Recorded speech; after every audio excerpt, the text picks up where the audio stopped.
வாங்கணும்னா, அரிசி வாங்கணும்னா, ஜீனி வாங்கணும்னா, மண்ணெண்ணெய் வாங்கணும்னா மார்க்கெட்ல சந்தையில போய் வாங்கணும். அது விலை ரொம்ப அதிகம். சமூகத்தில் வசதி உள்ளவர்களால் மட்டுமே அது வாங்க முடிந்த ஒரு சூழ்நிலை இருந்தது. அவர் 1972 அவருடைய ஆட்சியில இதெல்லாம் பார்க்கல. ஆக இது சரியா ஏழை மக்கள் இதெல்லாம் வாங்க முடியல. அரிசி வாங்க முடியல, ஜீனி வாங்க முடியல, மண்ணெண்ணெய் வாங்க முடியல. சில அத்தியாவசிய பொருட்கள், எல்லா பொருளும் இல்ல, மிக மிக வாழ்வதற்கு, உண்பதற்கு, உயிர் வாழ்வதற்கு தேவையான அத்தியாவசிய பொருட்கள் மிக குறைந்த நியாயமான விலையில் கிடைத்தால் எல்லாரும் வாங்க முடியும். ஒரு அஃபோர்டபுள் பிரைஸ் அப்படின்னு நினைக்கும் போது அவர் ஒரு தமிழ்நாடு நுகர்பொருள் வாணிப கழகம்னு ஒண்ணு ஆரம்பிக்கிறார். டிஎன்சிஎஸ்டி பேர்ல அதான் அவர் ஆரம்பிச்சு அது மூலமா அரிசி அவரே நேரா விவசாயிகள் இருந்து கொள்முதல் பண்றார். ஜீனினா ஆலையில இருந்து அவரே நேரா கொள்முதல் பண்றார். யாரு? அன்றைய தமிழ்நாட்டு முதல்வர் முத்தமிழறிஞர் கலைஞர் அவர்கள் எல்லாத்தையும் செய்யறார். எல்லாத்தையும் மண்ணெண்ணெய் டைரக்டா வாங்குறார். வாங்கி லாபம் எதுவும் வைக்காம மக்கள் வாங்க எல்லாருக்கும் ஒவ்வொரு குடும்பத்துக்கும் ஒரு கார்டு கொடுக்குறாரு. இதாப்பா அவங்க கார்டு, உங்க குடும்பத்துக்கான கார்டு. இந்த கார்டு எடுத்துட்டு வந்தீங்கன்னா உங்களுக்கு ஒரு மாசத்துக்கு இத்தனை கிலோ அரிசி, இத்தனை கிலோ மண்ணெண்ணெய், ஜீனி, இத்தனை கிலோ பாமாயில், இத்தனை கிலோ மண்ணெண்ணெய் இப்படி கொடுக்கிறார். அப்புறம் ஒவ்வொரு குடும்பத்துக்குள்ளையும் ஒவ்வொரு தமிழ்நாட்டில் இருக்கிற ஒவ்வொரு குடும்பத்தையும் வகைப்படுத்துறார். அந்த குடும்பத்தில் இருக்கிற ஒவ்வொருவருக்கும் ஒவ்வொரு மரமும் தேவையான மிக மிக அத்தியாவசியமான உயிர் வாழக்கூடிய பொருட்களை உங்களுக்கு நியாயமான விலையில், அரிசி வெளியில 10 ரூபானா ரேஷன் கடையில் 5 ரூபா, மண்ணெண்ணெய் 10 ரூபானா 5 ரூபா, இதே பாதி விலைக்கு கொடுக்கிறார் ரேஷன். அதுல நீங்க புரிஞ்சீங்கன்னாலும் நீங்க எந்தெந்த வீட்டுல ரேஷன் கார்டு, இந்த ரேஷன் கார்டுல எல்லா பொருளும் வாங்கி சாப்பிடுறீங்களோ அத்தனை குடும்பங்களிலும் திமுக இருக்கு. ஃபர்ஸ்ட் எக்ஸாம்பிள், ஒவ்வொரு குடும்பத்திலையும் திமுக இருக்கு. இதெல்லாம் நீங்க நிறைய பேசுறீங்க.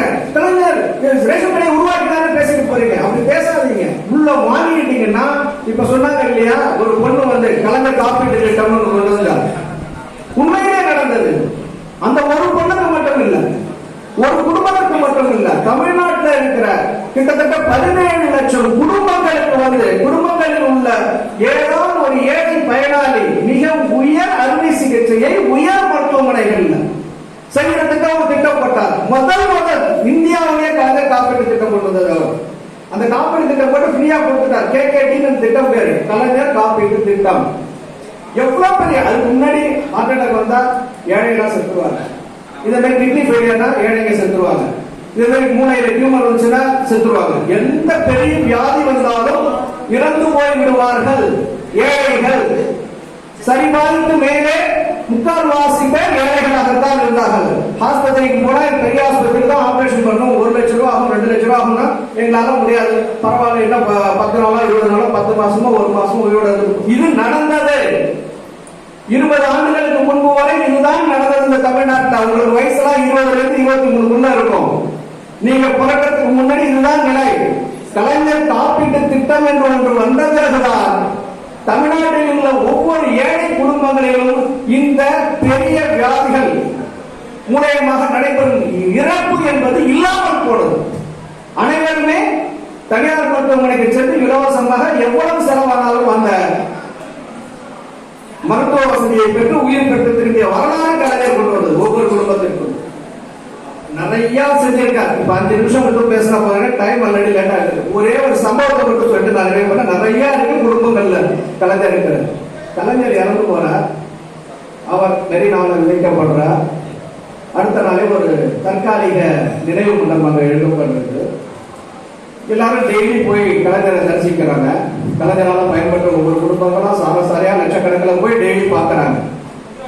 ஒரு 15 நாள் கழிச்சு இரவு 8-9 மணிக்கு ஒரு குடும்பம் வருது. 3 பொம்பளைங்க, ஒரு வயசான அப்பா. அவங்க ஒரு பெரிய படையல் போடுறாங்க. வீட்டுல முதியவர்கள் இறந்து போனா எப்படி ஒரு படையல் போடுவாங்க 15 நாள் கழிச்சு, அதே மாரி போடுறாங்க. போட்டுட்டு எல்லாம் விழுந்து கும்பிட்டு போறாங்க. நிருபர்கள் போய் கேட்கறாங்க, ஏன் நீங்க என்ன அவருக்கு உறவா என்ன எழுது இந்த மாதிரி படையல் போறீங்களா 15 நாள் கழிச்சு அப்படின்னு சொல்லி கேட்கறாங்க. தமிழ்நாட்டுக்குள்ள இருக்கிற அத்தனை குடும்பத்துல இருக்கிறவங்களும் அவருக்கு உறவு தாங்க அப்படின்றாங்க. என்ன விஷயம் உங்களுக்கு எந்த விதத்துல அப்படின்னு இல்ல, அந்த பெரியவங்க அந்த காலத்துல எல்லாம் 30 வருஷத்துக்கு முன்னாடி வீட்டுல வந்து பொம்பளை பிள்ளைங்களை படிக்க வைக்க மாட்டாங்க, வசதி இல்லை. அவங்களையும் பேரண்ட்ஸையும் குறை சொல்ல முடியாது, வசதி இல்லை, படிக்க வைக்கல.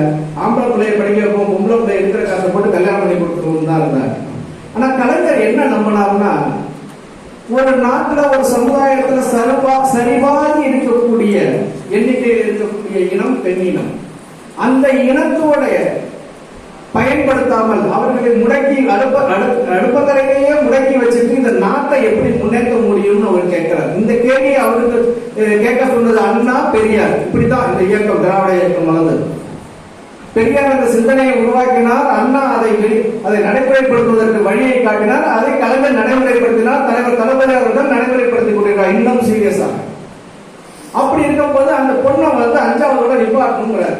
அந்த ஸ்கூல் ஹெட்மாஸ்டர் வந்து அந்த அப்பாட்ட, சார் நிப்பாட்டாதீங்க, இப்போ கலைஞர் ஒரு திட்டம் போட்டிருக்கார், மூவலூர் மூதாட்டி ராமாமிர்த அம்மையார் திருமண உதவி திட்டம்னு ஒரு திட்டத்தை போட்டிருக்கார். உங்க பொண்ணு 8வது படிச்சிருச்சுன்னா பொண்ணு கல்யாணத்துக்கு 5000 ரூபாய் பணம் தராங்க. அவர் 15000 ரூபாய் தர கல்யாணத்தை முடிச்சிடலான்னு 5000 ரூபாய் கிடைத்தா ஈஸி, மற்ற 10000 ரூபாய் போராட்டாரு. ஆஹா பரவாயில்ல, 3 வருஷம் தானே, 8வது படிக்க வைக்கணும். 8வது படிக்கும்போது அந்த பொண்ணு எல்லாம் ஸ்போர்ட்ஸ்ல நல்லா வந்து விளையாண்டுட்டு டிஸ்ட்ரிக்ட் லெவல்ல போகுது. 8வது முதல்வர் நிப்பாட்டும் போது ஹெட்மாஸ்டர் சொல்றாரு, ஸ்போர்ட்ஸ் எல்லாம் நல்லா வருது, ஸ்போர்ட்ஸ் கோட்டாவில் கிடைக்கும். கலைஞர் வந்து மகளிரும் வந்து காவல்துறையில வந்து பணியமர்த்ததுக்கான காவல்துறையில இந்தியாவிலே முதலா பெண்களை பணியமர்த்த சட்டம் போட்டது யாரு? கலைஞர், திமுக அப்படிங்கிற. அப்படியே அந்த பொண்ணு சரி வேற வழி இல்லாம சொல்லணும். 10வது படிக்குது, அதுக்கப்புறம் எது போகுது, மேல வந்து ஸ்போர்ட்ஸ் கோட்டாவில் போலீஸ் ஆகிட்டாங்க. போலீஸ் ஆகணும். அந்த பொண்ணு என்ன சொல்லுது, அப்பா 2 தங்கச்சி படிக்க வைக்கப்பா, நான் படிக்க வச்சுக்கிறேன் அப்படின்னு. 2வது பொண்ணு அதே மாதிரி படிக்க வச்சு, அது வந்து நர்சிங் கோர்ஸ் படிச்சு ஸ்டாஃப் நர்ஸா கவர்மெண்ட் ஹாஸ்பிட்டல் இருக்காங்க. 3வது பொண்ணு குரூப் எக்ஸாம் எழுதி அக்ரி டிபார்ட்மெண்ட்ல பெரிய போஸ்ட்ல இருக்கிறாங்க. அந்த மூத்த பொண்ணு சொல்றாங்க, எங்களுக்கு இப்ப தனித்தனியா வீடு இருக்குங்க, எல்லாத்தையும் 3 பேர்த்தையும் கார் இருக்குங்க, எங்க பசங்க நல்லா பிஇ மெடிக்கல் படிக்கிறாங்க, ஒரு பையன் ஃபாரின் போயிட்டான். எங்க குடும்பம் இப்படி தலைகீழாக மாறியதற்கு காரணம் கலைஞர் தான். அவர் எங்க குடும்பத்தோட மூதாதையர் இல்லையா, அவர் இறந்ததுக்கு நாங்க மரியாதை செய்யணும், அவர் யாருங்க செய்ய முடியும்? அப்படி ஒரு குடும்பம் மட்டும் இல்ல, பல லட்சக்கணக்கான குடும்பங்கள் தமிழ்நாட்டில் இதே மாதிரி பல நடந்து இருக்குது. ஒருத்தன் கேட்டு இருக்கிறான், என் பாட்டம் படிக்கலையா, கம்பர் படிக்கலையா, ஏதோ படிக்கலையா, திருவள்ளூர் படிக்கலையா, இவங்க தான் படிக்க வச்சாரான்னு. படிக்க வைக்கிறதுனா என்னன்னு தற்கொலைக்கு தெரியல. ஒவ்வொரு குடும்பத்திலையும் போய் இப்படித்தான் படிக்க வைக்க சொல்லி அவங்க பேரண்ட்ஸ் தூண்டுகோலா இருந்து அந்த பொண்ணை படிக்க வைக்க 5000 ரூபாய் கொடுக்குறேன், 50000 ரூபாய் கொடுக்குறேன் அப்படின்னு சொல்லி தூண்ட வச்சாங்கல்ல, தூண்டினாருல. அதுதான் கலைஞர், அதுதான் திமுக. இன்னைக்கு தளபதி நீங்க தான் படிக்கிறதுக்கு மாசம் அரசு பள்ளிகளில் படிக்கிறது 1000 ரூபாய் கொடுக்குறேங்கிறாங்க. ஏன் நீங்க மேற்படி எனக்கு 8th படிச்சாங்க, 10th படிச்சாங்க, +2 படிச்சாங்க, இப்ப காலேஜுக்கு போகும்போது உங்க பேரண்ட்ஸ் நிப்பாட்ட கூடாதுக்காக தான் கல்லூரி போறதுக்காக கொடுக்கிறார். ஆகவே நேரம் இன்றை காரணமாக நம்ம தொடர்ந்து பேசுவோம் நம்ம பயிற்சி வகுப்புலன்னு சொல்லிட்டு வாய்ப்பளித்தமைக்கு நன்றி கூறி விடைபெறுகிறேன். நன்றி, வணக்கம்.